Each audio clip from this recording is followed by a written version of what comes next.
just joining in, we are visiting this whole entire hour with several people from the Fleur Delicious Week here that will be taking place in Eureka. And with us now, we have Kenzie Doss. You are a poet and a teacher at Clear Springs School in Eureka Springs. I am, yes. Tell us a little bit about the school, if you don't mind, just a little history or a little... Well, Clear Spring, if I remember the year right, I think it was founded in 1974. Okay. It was correct. It was a long time ago. They've been really dedicated. It's a very independent, very progressive school. They really invest themselves in a well-rounded learning. Every class ties in, whether it's mathematics, woodshop, writing, art. All the teachers communicate and try and really build on the students' experience, and in turn, they really respond to that. And it's grade level? Actually, I work with all of them. I don't work with the very young because they have it's like English. K through 12. K through 12. It is. There is a pre-primary. Mostly they focus on, or I focus on 4th through 6th, 7th and 8th, and then 9th through 12th is how it's broken up. Okay. No idea. Yeah. And this is an alternative to public school. It's a private school, and it's Clear Springs. It is a private school. Okay. And what do you teach? I started off teaching creative writing. I was just invited from the Village Writing School to come in and work with the kids a couple times a week, and then they asked me to stay. And this year I'll be working with composition and grammar, poetry, and then just the general creative writing spectrum. Great. And you write poetry? I do. I write poetry and prose. I started off as a student at the University of Edinburgh in Scotland and just really adored their writing program. So I came to Eureka and decided to continue in that vein and teach others. So what are we looking at right here? Yes. This is my baby. This is a Smith Corona. I think the year was 1956 whereabouts. I was wandering through an antique store and I saw it. And I did a little bit of haggling with the owner, but it just really struck me, the tactile experience and the novelty of it, and it really helped my poetry to take off. Oh my goodness. And this is almost a lost art in today's society with computers. This is what a computer looked like back in the day. Exactly, and how it possibly communicating through snail mail, not email or text messages and that kind of thing, but this is in very good condition. It's beautiful. It's beautiful. And there's something romantic about it. It is a lost art, but one that's curiously enough being revived. I've noticed a lot of people around my age are starting to want typeyriters. They want that physical experience. And I mean, who receives a handwritten letter anymore? And people, they love it. They love getting poems. They love getting letters, and it really, you can work your frustrations out on this thing. Exactly. So, exactly. So why don't you? Okay. Yes, so how does it work? You do improvisational poetry? What? Well, how it started was there's a White Street Art Walk in Eureka Springs every year in May, and it's 26 years old now, actually. Oh, yeah, wow. It's been going on for a long time. It started by Zeke Taylor and Eleanor Lux, and just it really took off in Eureka. And it was funny. It was actually at a poet luck at the Writers' Colony, and someone made the comment, it's really too bad that the Writers' Colony can't do a White Street Walk booth. And I just looked at them and I was like, well, why can't we? Yeah, you. And so we started spinning ideas about what would it entail, what would we do with it. And my first go-to was, well, I've got 2 typewriters, and I love poetry, and I know people are really enamored of getting something specifically written for themselves. So I said, well, why don't we do a poetry booth? And we did. $2 a poem. You could come up and either give us a topic, and we would write you a poem, or we would come up with something out of the air. That is so creative. Yeah, it's a workout. It's really a brain workout. So we're going to exercise your brain or anything? Yeah, right okay. now? So I'm ready for an exercise, If you don't mind, if that's okay. Do you guys have a theme you would like, or would you like me to come up with one? Music. Music. Sing. Okay. Yeah. Let's see. If you give me a couple minutes. Sure. Okay. Lisa is actually a music teacher here in Harrison. And Ann is actually a singer here in town. I love this, just the sound itself. I know. Are we going to bother you by Oh, no, talking not at all, about- actually.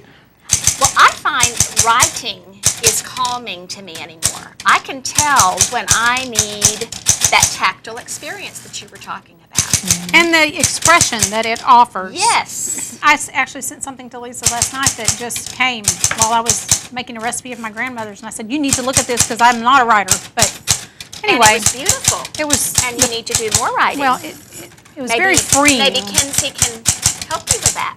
Maybe so. We're going to ask her some details when she completes her poem. It's going to be good. She's a poet, teacher At Clear Spring Clear School Spring in School. Eureka. And she is writing an improvisational poetry. what she said.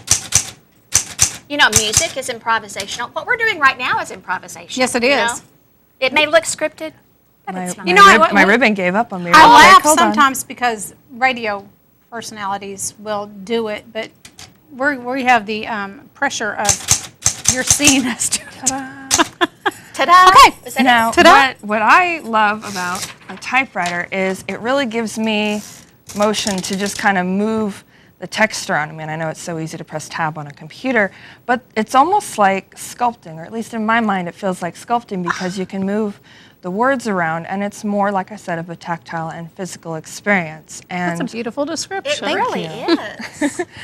And my ribbon is about to give up on me. Ribbon. But yeah, that's what I love about these things. If you actually, if I There write is this no down- printer cartridge. It is a ribbon. No, it's a ribbon of ink. And if I take off the top in here, what's really fun See, is I they can remember just my dad having pop right like out. see. If I can get that off of there. back in the day. Well, I can pull it up. And they really just come out like this. Wow.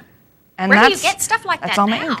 Now, funny enough, a lot of people still sell them on Amazon. I got them Everything for is on Amazon. everything's on Amazon. I get them for a really affordable price, or I go scouring antique shops. And let me tell you, all the antique shop people know who I am. I bet they do. I bet they do. But yeah, and it's actually really surprisingly low maintenance. Now, it's also a good workout Well, it's because I get to made lift this well. thing every day. That's when they Right. made things well. And that will last Okay. forever. Why We would don't like you- for you to. Yes. Okay. There is music to be heard, the rhythm I find in you, the hand that gives, the ear that feels, the heart that sees. I know in you a music of the world, a timeless melody. Oh, Beautiful. That is gorgeous. beautiful. Thank Thank you. you. You guys like to keep Oh, that? yes, please. That is lovely. Wow, and you can have this experience too. Exactly. And where will you tell us a little bit about how you will be situated at Fleur Delicious this week? Well, much in the vein of White Street, we're going to be setting up a tent outside the Writers' Colony in Dairy Hollow in Eureka Springs. They're going to have their sips and savors, is that right? Sounds good. Samples. Simpsons, I'm sorry. sips and Sips and samples. samples. Sips and samples And of we'll be setting up a tent. And the first time our theme was the 1920s, so we had this kind of ethereal feel. There's ferns everywhere. There are these gossamer curtains, and this time we're going for a more of a French theme. I mean, Which you are very appropriately dressed today. So me and another poet, Molly Sroges, will be in 1950s French garb, maybe a red beret. And Nice. we'll definitely have that same kind of, we want an ethereal feel, not just novelty, but for people to have a full-on experience, because this is poetry, it is experiential.